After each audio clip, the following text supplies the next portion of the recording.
तो ये एक्सरसाइज 7.1 से क्लास 10th वाले बच्चों के लिए होने वाला है ये क्वेश्चन नंबर 3। क्वेश्चन कहता है ये जो आपको गिवन पॉइंट्स है ये कॉलिनियर है या नहीं, राइट। तो कॉलिनियर पॉइंट्स वो पॉइंट्स होते हैं बच्चों, यानी कि आपको ये बात पता होनी चाहिए कि कॉलिनियर उस चीज़ को डिफाइन करता है जिसमें आप लोगों के तीनों साइड एक ही दैट्स पॉइंट पे लाई करते हैं, यानी कि तीनों का आंसर सेम आना ज़रूरी है, right. Collinear points are those points which all lie on the same plane, right. यानी कि तीनों का जो फॉर्मेशन है वो एक ही पे लाई करना ज़रूरी है, राइट। तो उसी को हम कॉलिनियर पॉइंट कहते हैं। सो डेफिनेटली एक ट्रायंगल के फॉर्मेशन में हम ऐसे ही इसको इम्प्रूव करते हैं जब हम ऐसे डिराइव करते हैं तीन पार्ट्स को, ओके। तो आप देखिए मैं इस क्वेश्चन को किस तरीके से सॉल्व करता हूँ, राइट। आप इसको ध्यान से समझने की कोशिश ज़रूर करना, ओके। सो सबसे पहले मैं क्या करूँगा बच्चों, लेट करूँगा a is equal to 1,5, b is equal to 2,3 and as c is equal to -2, -11।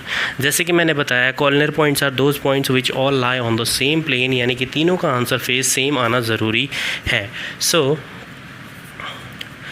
By using distance formula आप लोगों को ये बात पता होना चाहिए, राइट। मैं हर बार यहाँ पे फार्मूला नहीं लिख सकता हूँ, राइट। और आप लोग भी ज़रूरी नहीं है आप इसको बार बार मेंशन करें, आप डायरेक्टली भी इसको पुट डेफिनेटली कर सकते हैं।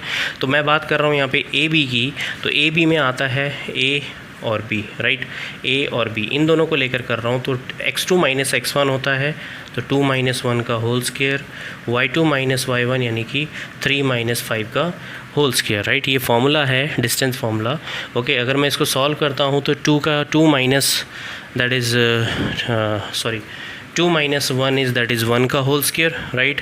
And then 5 minus that's 3 that is 2 -2 and that's 1 whole square is equal to that is 1 और 4 दैट इज़ 5।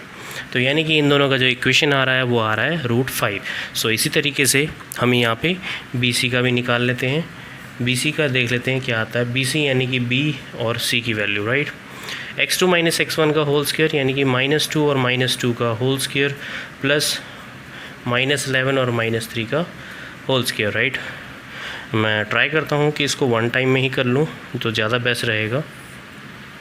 ये आएगा आपका दैट इज़ -2 और -2 माइनस का 4 का whole square that is 16, that's -11 और -3 दैट इज़ आप लोगों का आने वाला है 14 का होल स्क्वायर होता है बच्चों 196। इन दोनों को प्लस करेंगे तो आएगा हमारा यहाँ पे that is √212, right.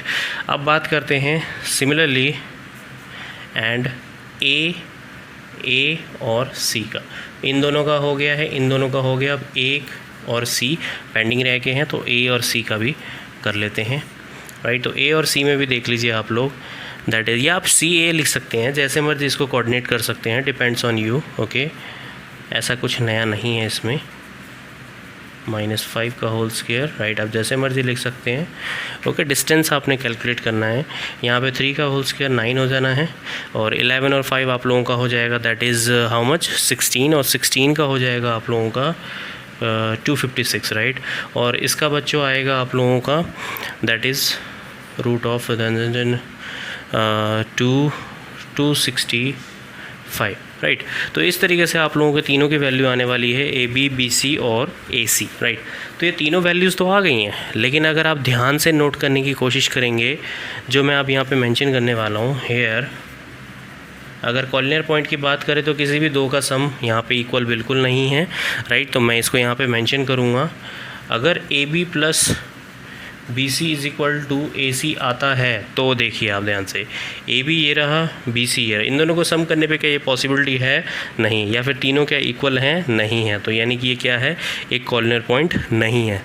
So therefore that's point, therefore the points A, B and C, right, are not a collinear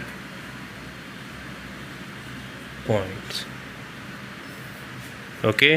तो यानी कि जो पॉइंट्स है ए बी और सी ये जो है एक कॉलिनियर पॉइंट नहीं है या फिर एक कॉलिनियर नहीं है, राइट। आप कैसे मर्जी इसको लिख सकते हैं, और इस टाइप के क्वेश्चन को आपने इस तरीके से सॉल्व करना है। डेफिनेटली आई होप आप लोगों को समझ में आ गया होगा, राइट। अगर तीनों इक्वल आ जाते तो फिर बात ही कुछ और हो जाती, बट क्या करें, आया नहीं ना, so that's why this is not a collinear point. Okay, so take care.